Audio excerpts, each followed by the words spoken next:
Christian Lepape, bonjour. Bonjour. Vous êtes le directeur du pôle course au large, où sont inscrits d'ailleurs Armelle Lecléache et François Gabard. En 2008, les 5 premiers du Vendée Globe sortaient de votre structure. Est-ce que ce sera la même chose en 2012 ? C'est difficile d'en juger, ils sont un petit peu plus loin que la mi-course, donc c'est vrai qu'il y a beaucoup de chemin à faire avant la maison, donc ça reste quand même une aventure planétaire avec des problématiques technologiques, donc si jamais il n'y a pas de casse, vraisemblablement, en tout cas on aura de bons résultats, mais il faut attendre. Vous avez pas mal de chances quand même d'arriver à ce résultat, parce qu'il y a Bernard Stamm, Dick, Lecam, Gabard et Lecléache qui sont donc dans les 5 premières places, et ils sont tous inscrits au pôle Finistère course au large. Oui, croisons les doigts, parce qu'on ne peut pas faire grand-chose pour eux, donc on attend, on regarde, on espère bien évidemment, mais par contre il y a encore de l'incertitude, il y a encore beaucoup de chemin, donc soyons prudents. Comment se passe la formation justement, notamment de ces skippers qui sont sur IMOCA, donc la classe de bateau qui est engagée dans le Vendée Globe, au pôle Finistère course au large à Port-la-Forêt?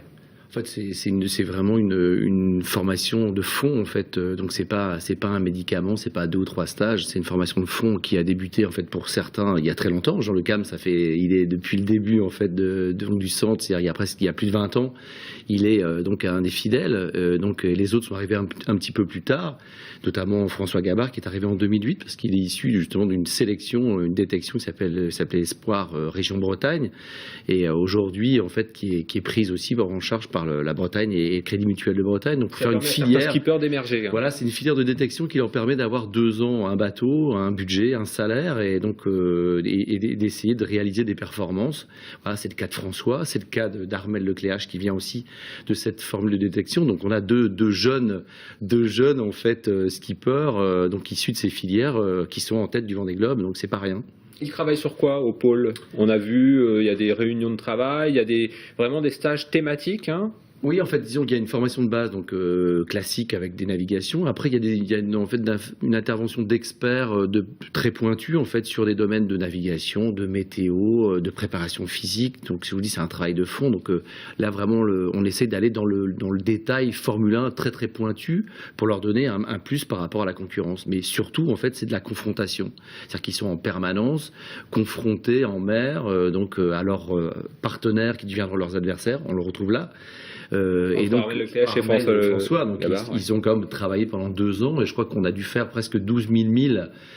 Donc ensemble, c'est la moitié d'un tour du monde pour fiabiliser en fait le matériel et entraîner les skippers. Donc c'est vraiment, on est allé au bout de la mission. Et on voit leur position là par rapport au reste de la flotte. Ils sont très loin devant maintenant, hein. Le 3e, Jean-Pierre Dick, est à peu près 500 000, donc plus de 700 km. Comment on explique le fait qu'ils soient au touche à touche, bord à bord, comme ça après 40 jours de course? Après, parce que déjà, ils ont, je crois, des bateaux qui sont très proches, c'est des bateaux de dernière génération, donc un potentiel assez proche. Et puis après, peut-être qu'en fait, on appelle ça de la monoculture, c'est qu'ils ont un petit peu, peut-être la même manière d'appréhender la course, de récupérer l'information qui leur paraît la plus viable, et puis de mettre en place des trajectoires qui se ressemblent. Mais en fait, c'est pas tout à fait vrai, parce qu'il y a des moments de la course, ils sont un peu quittés. Là, ils se sont retrouvés parce qu'il n'y a pas d'autre choix. En fait, c'est de la pure vitesse. Est-ce qu'ils ont 2 styles différents, François Gabard et Armelle Lecléache? Je crois que non, ils sont assez proches en profil, ils sont assez proches. En fait, c'est des gens qui viennent plutôt d'une formation en fait scientifique, donc des ingénieurs, avec un parcours de voile sportive assez identique. Après, bien sûr, ils ont leur personnalité. Peut-être que François est peut-être un petit peu plus fougueux, la jeunesse.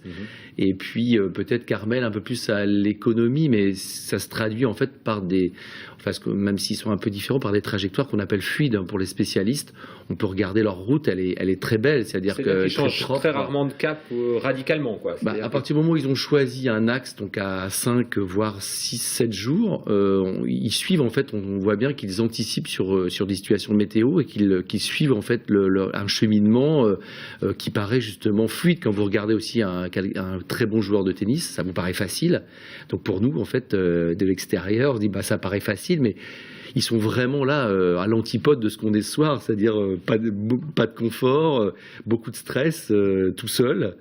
Et c'est sûr que on n'imagine pas, en fait, pour faire justement cette trajectoire, il faut vraiment vivre aussi en primate. C'est-à-dire qu'ils agissent en primate et ils pensent en stratège. Donc c'est exactement ce qu'ils sont en train de faire là. Ils doivent jubiler tous les deux d'être au bord à bord comme ça, dans une grande régate qui dure depuis maintenant plus d'un mois et demi. On voit dans les vidéos de François, on voyait cet après-midi, je crois, où il filme Armelle bord à bord, et il dit c'est incroyable. Et c'est vrai qu'ils ont passé 2 ans et demi à l'entraînement, au contact, et justement, en fait, les consignes, c'était justement d'essayer de jouer leur jeu et de pas casser en étant tout le temps en contact. Donc voilà, en fait, ils suivent pas les consignes. Qui sera le premier au Sable d'Olonne? Là, que le meilleur gagne, et là, voilà, c'est ça. Le meilleur gagnera. C'est sûr. Et vous leur avez donné pas mal de clés pour y arriver. Christian Lepape, merci d'être venu sur ce plateau de TVO.